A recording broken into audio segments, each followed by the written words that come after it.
नमस्कार साथीहरु, टेक्निकल सन्दीप च्यानलमा जसलाई स्वागत छ र म Sandeep Malla. So guys, IQoo ले चाहिँ आफ्नो एकदमै कमालको स्मार्टफोन IQoo Z5x लाई चाहिँ चाइनामा लन्च गरिसकेको छ।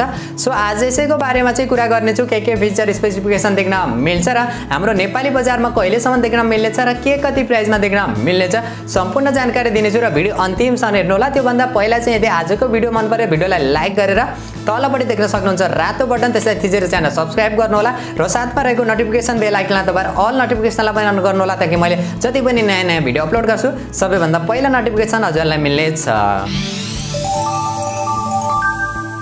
ओके, सो गाइज, अब चाहिँ ढिला नगरी आजको भिडियो सुरु गर्न चाहन्छु र IQoo Z5x को बारेमा कुरा गर्ने हो भने सबैभन्दा पहिला चाहिँ म यसको डिजाइन, डिस्प्ले र बिल्ड क्वालिटीबाट चाहिँ सुरु गर्न चाहन्छु।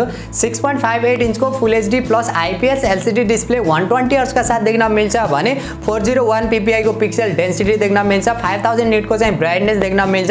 अगाडिपट्टिको डिजाइन ग्लासको र पछाडिपट्टिको डिजाइन चाहिँ प्लास्टिकको देख्न मिल्नेछ, प्लास्टिककै फ्रेम। ओभरअलमा डिजाइन, डिस्प्ले र बिल्ड क्वालिटी चाहिँ प्राइसिङलाई हेर्ने भने एकदमै बब्बल मान्न सकिन्छ र सफ्टवेयरको बारेमा कुरा गर्ने हो भने एन्ड्रोइड 11 का साथ देख्न मिल्छ, फोन टच ओएस 11 का साथ चाहिँ देख्न मिल्नेछ।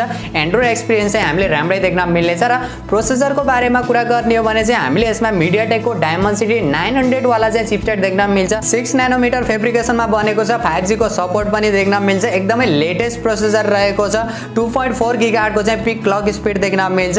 सीपीयू र जीपीयू को बारेमा कुरा गर्ने हो भने 2 कोर कर्टेक्स A78 र 6 कोर कर्टेक्स A55 को चाहिँ सीपीयू देख्न मिल्छ।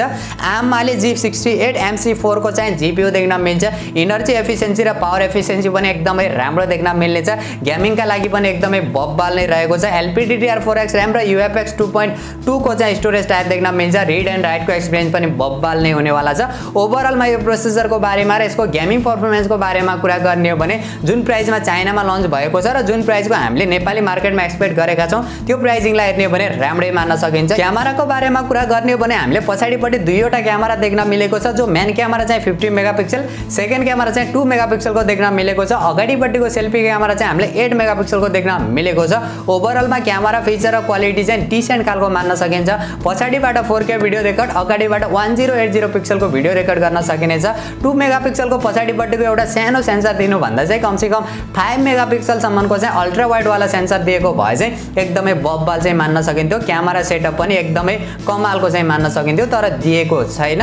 र अरु फिचर र अरु सेन्सरहरुको बारेमा कुरा गर्ने हो भने हामीले यसमा साइड माउन्टेड फिंगरप्रिन्ट सेन्सर देख्न मिल्छ, 3.5 mm को हेडफोन ज्याक देख्न मिल्छ, सिंगल स्पिकरको सपोर्ट देख्न मिल्छ, फेस अनलक सेन्सर भयो, ड्युअल नानो सिम स्लटको पनि सपोर्ट देख्न मिल्छ।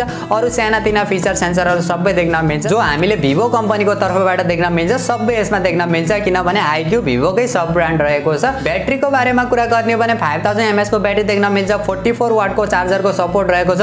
बक्समा पनि हामीले 44 वाट के चार्जर देख्न मिल्छ USB टाइप C पोर्ट का साथ। ओभरअलमा ब्याट्री ब्याकअप पनि एकदमै बब्बाल नै देख्न मिल्नेछ। भेरिएन्टको बारेमा कुरा गर्ने हो भने चाइनामा 3 वटा भेरिएन्ट का साथ लन्च भएको छ, 6GB 128GB, 8GB 128GB र 8GB 256GB का साथ चाहिँ लन्च भएको छ। अब हाम्रो नेपाली बजारमा चाहिँ कुन भेरिएन्ट का साथ लन्च हुन्छ यो चाहिँ अहिले कन्फर्म भएको छैन।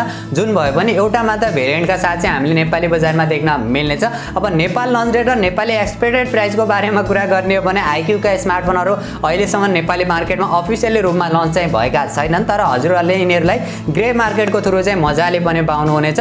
अब यिनीहरुको एक्सपेक्टेड प्राइसको बारेमा कुरा गर्ने हो भने यसको बेस भेरिएन्ट 6GB 128GB वाला लन्च भयो भने चाहिँ 35-36 हजार को चाहिँ एक्सपेक्ट गर्न सकिन्छ। अब 8GB 128GB वाला लन्च भयो भने चाहिँ 37-38 हजार र सबभन्दा हायर भेरिएन्ट 8GB 256GB वाला लन्च भयो भने चाहिँ अराउन्ड हामीले 40 हजार को चाहिँ एक्सपेक्ट गर्न सकिन्छ। अब त्यो भन्दा माथि गयो भने अझै ओभर मान्न सकिन्छ। चाइनामा पनि अलिकति ओभर प्राइस मानि लन्च भएको हो। सो गाइस, यही थियो IQoo Z5x को ओभरअल डिजाइन, फिचर र स्पेसिफिकेसन र मेरो पर्सनल ओपिनियनको बारेमा कुरा गर्ने हो भने ओभरअलमा प्राइसिङलाई हेर्ने हो भने फिचर स्पेसिफिकेसन त राम्रै मान्न सकिन्छ, तर चाइनामा चाहिँ अलिकति ओभर प्राइसमा चाहिँ लन्च भएको छ।